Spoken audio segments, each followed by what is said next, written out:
Poor people and rich people have one and only one thing that separates them. One works harder, smarter, and more consistently. The reason for why you are poor is not because you were born into a poor place, but because you can't work hard enough to get where you want. And most importantly, it is disrespectful to even insinuate that rich people take from poor people. Those who do are incarcerated and punished for their actions. People who have gotten rich actually help the fluctuation of the economy, providing supply and resources for people to live off of. What about the people who need to worry about whether or not they have enough money to eat the next day? That means that some people can't create wealth, and clearly rich people aren't providing enough to help the world. Do we even know how hard it is to help those people who don't even know how to handle large amounts of money? No. Their situation is unfortunate. However, there is no reason at all to assume that it is a result of the actions of rich people. There are obvious organizations that specialize in helping this matter. There is absolutely no reason for why we should be blaming this problem on rich people. Put a Quaalude in front of you right now. I take it right now. In an absolute heartbeat. Well, I would because I haven't eaten in 4 hours. If I had eaten, I'd go vomit first and give myself an enema and then come back and take it.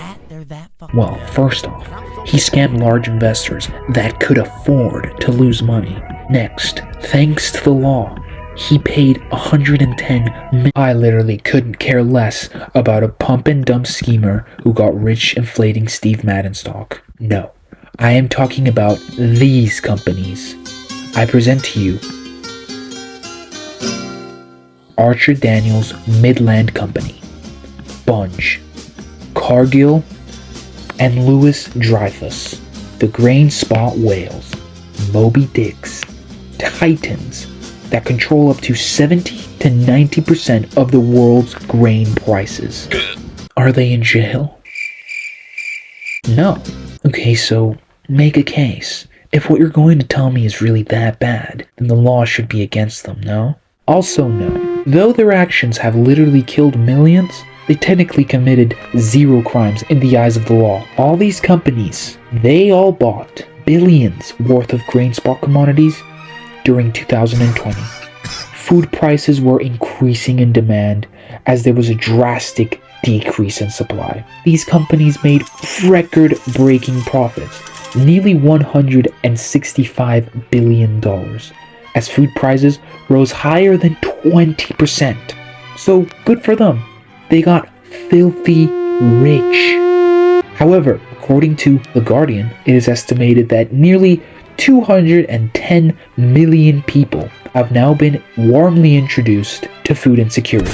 And this is after 2020 when COVID hit and these Grainspot companies made insane profits. The funny thing is that even after this entire scandal, these companies are expecting food demand to keep exceeding supply until 2024, which means that they will continue to easily make more profits, pumping up the price, for which they will not be bothered by the government for. Listen up here, I have to go return some tapes. Anyways, clearly large companies and trading floors have almost zero regards for anything except themselves. The only people that can help save the lives of literally millions of people are the ones who can affect the price of food commodities. There is a major imbalance in the world right now. These Grainspot companies are making unnecessary record-breaking profits, while food insecurity rates are skyrocketing. So, with that being said, what can we do about this problem? What is being done in an effort to distribute food in a fair and equitable manner? Well, if we're dealing with numbers, I don't know, maybe we can use an algebraic equation to balance things out. No, it's not that simple. What we should do is implement a windfall tax, which some countries have actually already started doing, such as Argentina, Brazil, and Russia. Implement these windfall taxes on their massive record-breaking profits, and then use that money from the tax to fund initiatives that fight against world hunger.